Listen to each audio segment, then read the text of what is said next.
Coucou les accros du scrap. Un petit tuto, enfin petit, 27 minutes, hein, en étant accéléré quelques parties. Bon, je triche, je sais, mais j'arrive pas à faire une vidéo sans accélérer en 30 minutes. Je sais pas, j'arrive pas. Moi, j'aime bien faire un truc complet de A à Z. Voilà. Donc, c'est un. Là, je vous suis partie déjà à vous montrer ce que je vais utiliser parce que je vais faire une pochette à masque ou à ce qu'on veut, hein. Voilà, donc j'ai pris une feuille qu'on passe à la machine, du papier vélum, de chez Action, la feuille de chez Action, des petits sequins de chez Action. Ben, c'est du tout Action, hein. C'est du tout Action. Même la machine. La machine Action, elle va très très bien. Moi, quand j'utilise des trucs Action, c'est qu'ils vont bien. Sinon, j'utilise pas. Et un petit cutter scalpel de chez Ali. Puis un ciseau, en cas où, le cas échéant. Donc, ben, c'est parti. Donc, c'est un tuto que j'ai vu. Je n'ai pas trouvé moi, hein, je l'ai vu sur une chaîne. C'est les créas de Cam. Tout accroché dans le même mot, hein.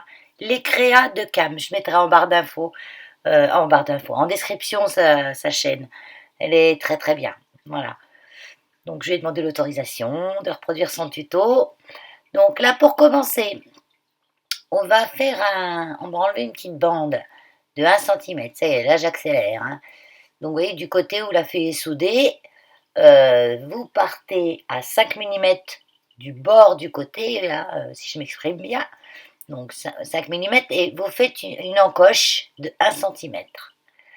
Là, du bord de l'autre côté, c'est à 6,5. Hein, là, vous faites l'encoche à 6,5 à partir du bord du côté. Donc une encoche en hauteur de 1 cm. Et vous rejoignez ces deux encoches de 1 cm. Moi, je me sers de la ligne de mon tapis. Hein, ça va bien. Voilà, ça vous enlevez une petite bande de papier, ne tire pas Valérie. Quand on a mal coupé au cutter, on ne tire pas. Oh, faut toujours que je tire. Voilà, et bien sûr, on fait la même chose de l'autre côté.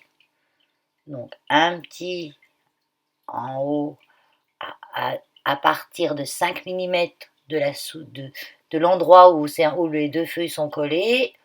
On fait une petite encoche de 1 cm. On prend 6,5 à partir du bord. On voit pas bien, hein, parce que transparent sur transparent. Donc là, je mesure 6,5 du bas, du bord, du bas, du bord opposé. Enfin bon, voilà, vous voyez, hein, 6,5. Je fais l'encoche à 1 cm. Voilà, et là, je vais,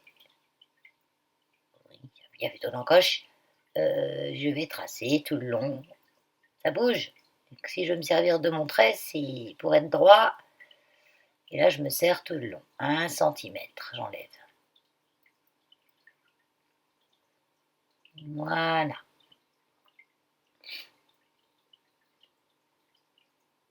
Donc oui, en fait, je voulais faire un tuto pour me servir d'un appareil que j'ai reçu aujourd'hui et que je voulais me servir absolument. Alors j'ai dit, bah, tiens, qu'est-ce que je peux faire pour m'en servir? Puis aujourd'hui, j'ai tendé ma machine, j'ai lavé des masques. Et mes masques, ils sont dans un sac en plastique, vulgairement mis dans ma boîte à gants. Et je me suis dit, bah, tiens, je vais me faire une pochette à masque. Donc j'en ai vu toutes sortes, hein. Donc voilà. Après, je plie en deux jusqu'à mon rebord où c'est plus large. Hein. Revenez en arrière si vous voulez, parce que moi j'ai plus suivi, là, je discute et puis voilà. Vous voyez, il y a des petits rebords, ça fait un petit T, donc la barre du T, ça sera le rabat de ma pochette. Donc on la plie simplement, là, je ne vais pas passer à la machine, rien encore. Hein. On plie au plioir, ça se plie très bien. Au plioir ou au doigt ou ce que vous voulez. Hein. Voilà, donc comme ça j'ai ma partie du bas et ma partie du haut. Donc là, je me rends compte que je suis peu... Voilà, quand je rabats, c'est pas très... c'est un peu boursouflé. Je regarde si je suis droit, pas très droit. Donc je me mets droit, parce que c'est quand même mieux quand c'est droit. Moi et le droit, hein, ça fait deux. Hein. Moi c'est droite, pas évident. Donc oui, je vous disais le petit instrument que je vais me servir, vous verrez à la fin de la vidéo. Enfin, à la fin, presque à la fin, parce que je vous montre quand même ce que c'est, comment l'utiliser. Bon, il y en a plein qui connaissent, hein. Mais moi, figurez-vous que je ne connaissais pas. Je savais que ça existait, mais j'en avais pas. Donc là, je regarde mes petites mesures que j'ai notées, parce que je m'en souviens plus. Donc le petit papier... attendez, je reprends mon petit calepin en même temps que je vous parle. Le petit papier Vélum, il fait 19,1 sur 11,8. 11,8, Valérie. Voilà.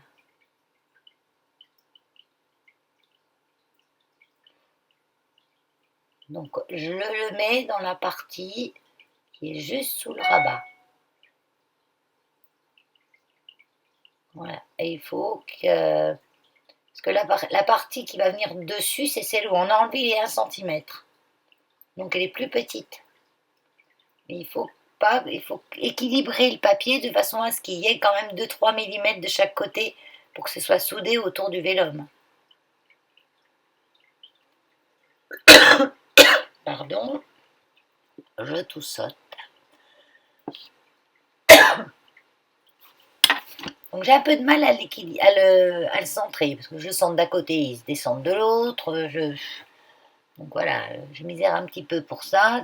Et les choses, c'est soit elles se mettent bien tout de suite, soit on misère 3 heures pour les mettre. Donc voilà, là c'est fait. Donc là j'ai le rabat que je vais ouvrir. Voilà. Ah oui, parce qu'on a beau nettoyer son tapis, quand on a des animaux, on a toujours un petit poil de chien qui se trimballe, un petit morceau de papier minuscule qui se colle sur le vélum. Voilà, donc c'est ce que c'était mon problème. Donc là, je prends mes petits sequins, on peut dire que c'est des sequins, c'est un peu gros pour des sequins, mais c'est petit quand même. Hein. Des petits papillons, parce que comme mon vélum, il y a des papillons, j'ai décidé de mettre ce petit papillon en haut.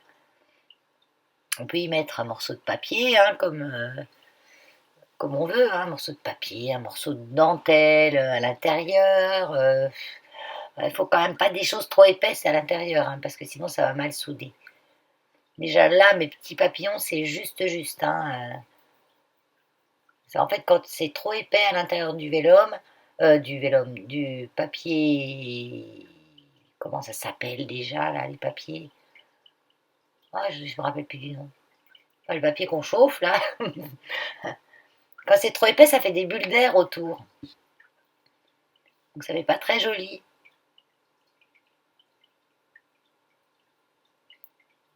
Et là où j'ai tenté le coup, hein, parce que je me suis dit, ça se trouve, ces trucs, ces petits papillons-là, quand je vais les mettre dans la machine, ils vont fondre. Mais non, non, non. Faut y aller, ils sont tenus.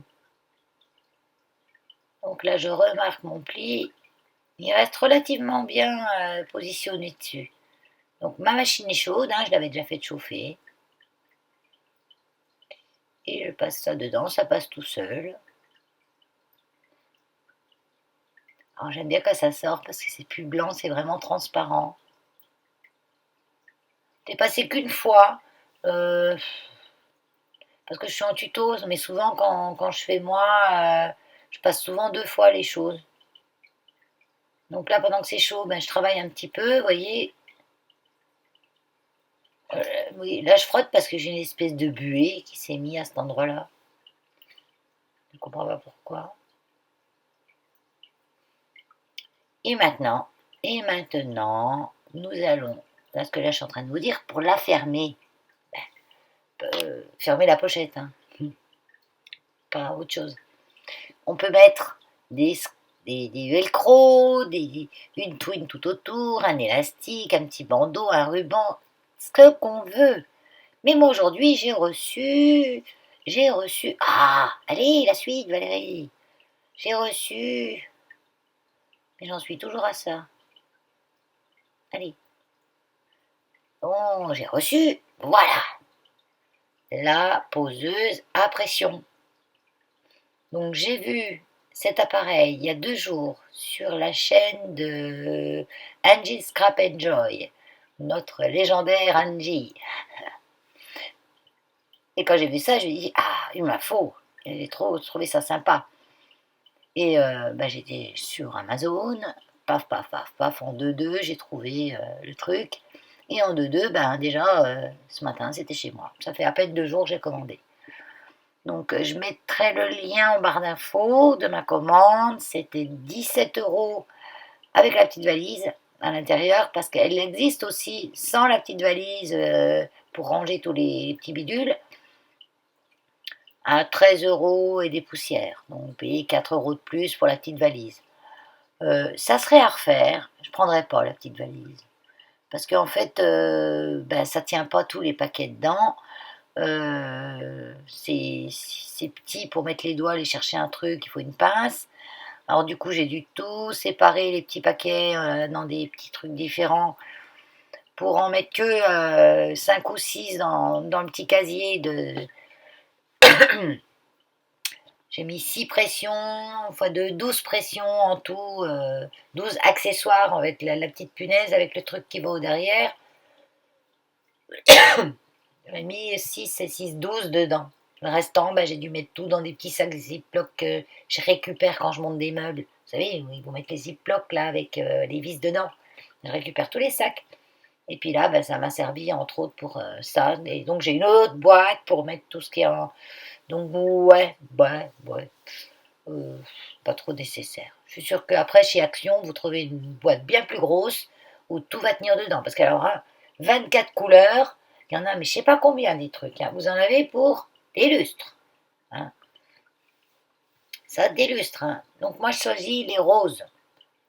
Vous voyez, j'ouvre. Je fais le test là. Voilà. Donc voilà, il n'y a plus de place, ça ne ferme plus là. Hein. Et il y a 24 cases. Hein. Il y a 24 cases, donc jamais ça tient. Et puis les petits paquets, quand ils sont ouverts, on ne peut pas les refermer. Hein.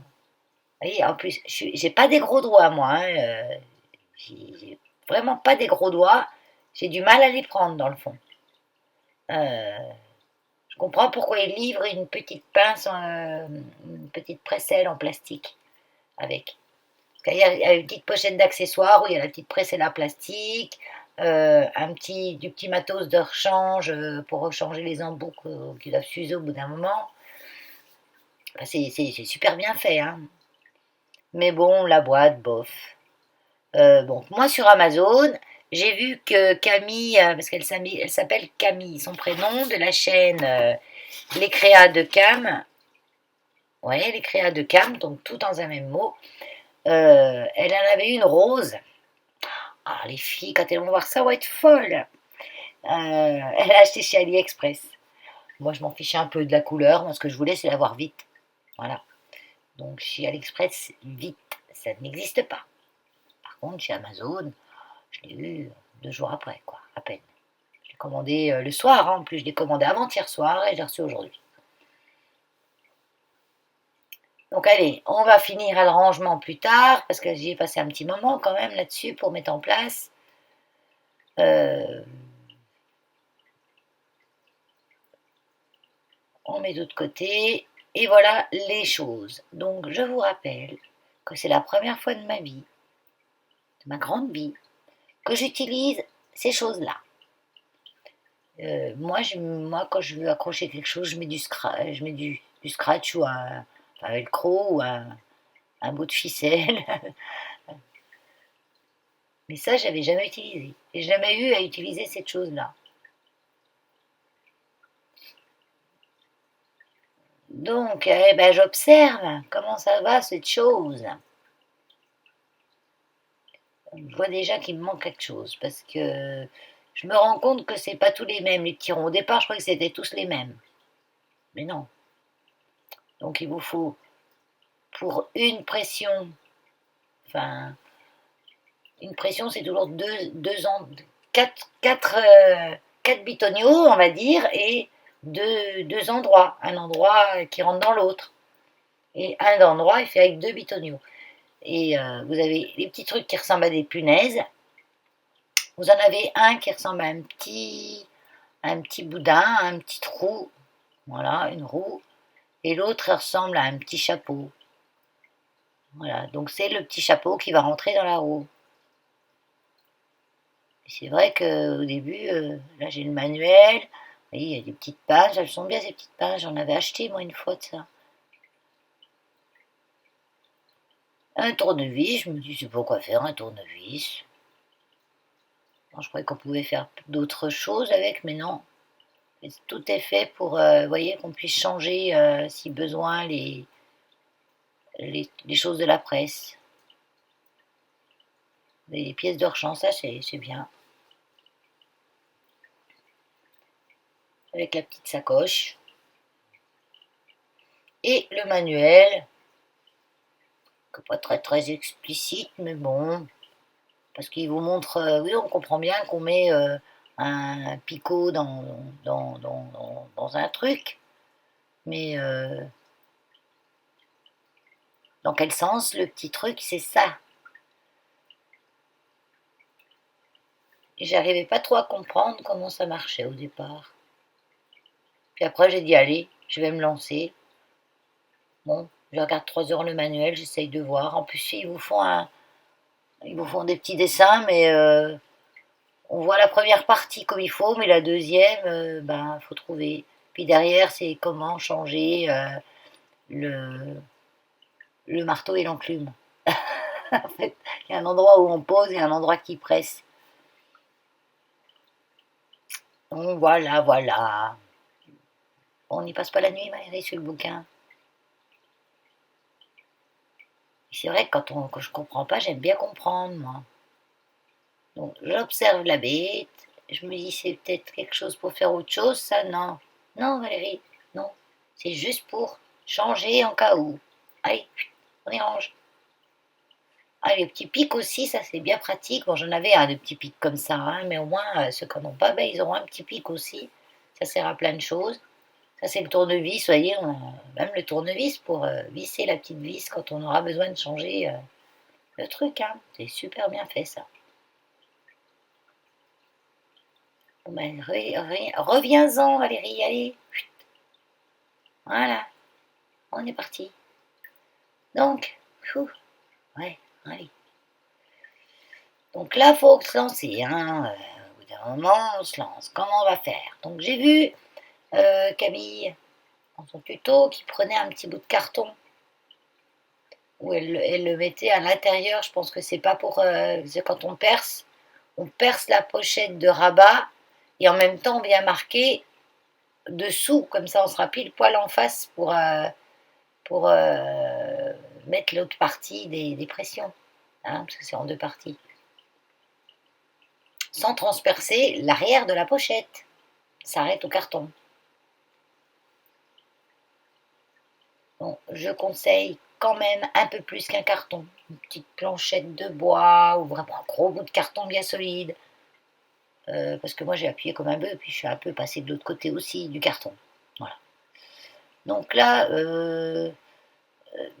Camille avait donné des mesures, mais bah, j'ai pas respecté. J'ai voulu faire, je sais pas, je trouvais que ça faisait plus joli un peu plus haut la pression de devant, quand on regarde. Je trouvais que ça faisait plus joli. Donc moi, je mets à l'œil, en fait, et après, je mesure. Et comme j'ai mis le premier trou à l'œil, l'autre côté, il faut que je le fasse pareil. Donc du coup, je mesure à combien je les ai mis. Maintenant, à combien je l'ai mis. Pour faire pareil de l'autre côté. Vous voyez, j'ai mis à 4,5 du bord de côté de la pochette et à 2,5 du bas du rabat. Ah oui, parce que Camille donnait les mesures, elle, dans son rabat, elle a mis un papier. Et elle donnait les mesures à partir du papier et pas à partir du bord de la pochette. Donc, comme moi, j'avais pas de papier, j'avais pas de repère en fait. Donc, c'est pour ça que j'ai pris comme ça. Donc là, vous voyez, j'ai mes deux trous qui sont bien ressortis en dessous. Alors, j'agrandis. J'agrandis un petit peu les trous parce qu'au départ, c'est des marques, mais moi, j'ai tellement percé fort que j'avais déjà bien fait les trous. Hein. prochaine fois, j'irai un peu doucement quand même, parce qu'on va éviter de transpercer le bureau avec. Qu'est-ce que je regarde? Ah oui, parce que je sais toujours pas comment je vais faire, hein. Donc j'essaye de voir par rapport au petit dessin. Donc après, je me doute, hein, il y a des choses quand même qui tombent sous le sens. Que la petite punaise, là, elle va, quand je la mets sur le rabat, elle va au-dessus. Donc ça, j'ai compris, il n'y avait pas besoin du dessin. Voilà, et la petite punaise. Mais tout ce qu'on a, là, on pourrait se faire un tapis de fakir, hein, parce que là, il y en a, hein, de la pression. Hein. On peut presser un moment, hein. On va pouvoir mettre des pressions partout. Hein. Puis il y a vraiment toutes les couleurs. Hein.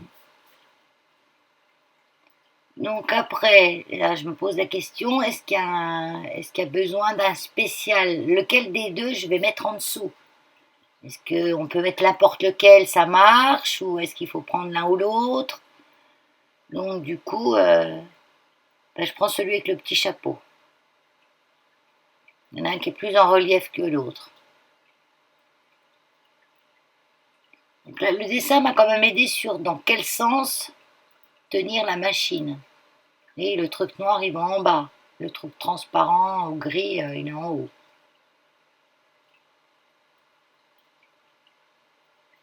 Donc, alors, comme je ne comprends pas vraiment comment ça tient et ce qui se passe, et en fait, mais la petite punaise, elle est coupée, donc j'essaye avec un bout pour voir si ça rentre.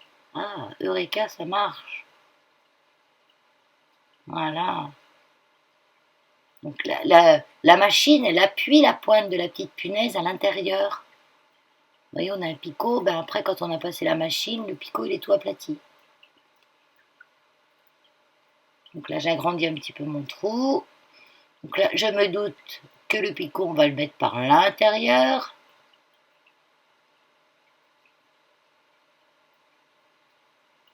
Voilà. Et là, je vais mettre le petit, ben, j'en ai un qui s'accroche dessus, donc ça peut être que celui-là qui va là. Le petit boudin. Voilà. Allez, là, je prends ma petite presse.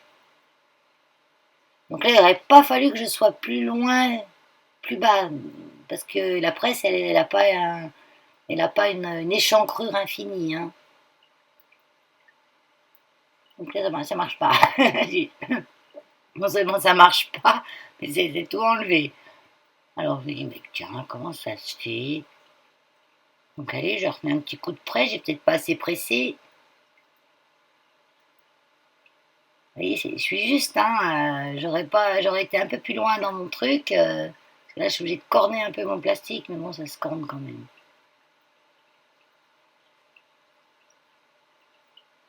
Ça, j'aurais mis ma pression du rabat encore plus bas, ben, j'aurais été encore plus loin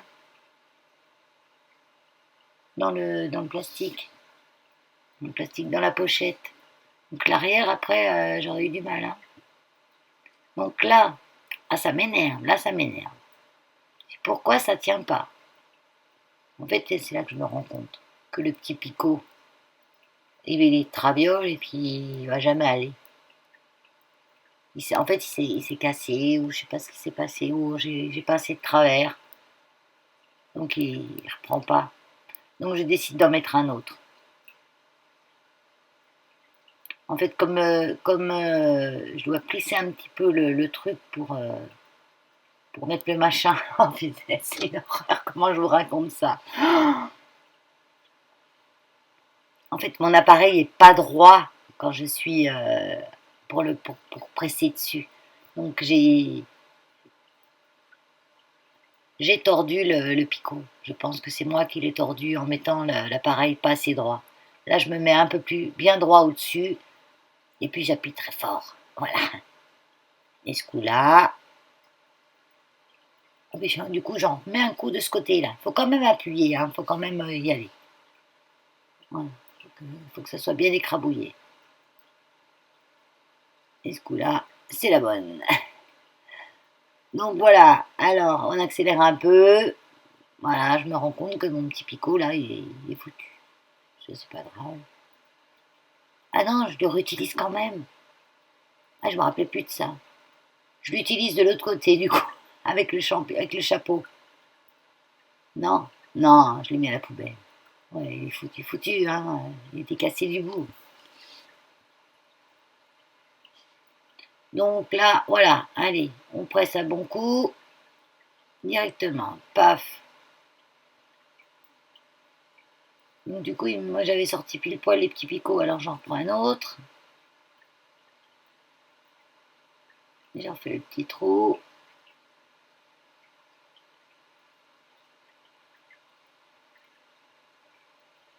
Voilà.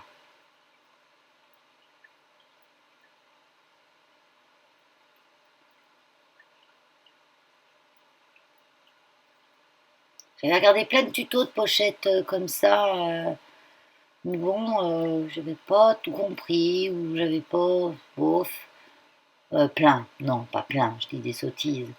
J'ai cherché en 2 minutes, je suis tombée sur deux, trois, et c'est celui de Camille, je pense qu'elle s'appelle Camille, euh, qui m'a le plus accroché, parce qu'elle explique calmement, bien en plus, donc si vous comprenez rien au mien, vous pourrez aller voir le sien.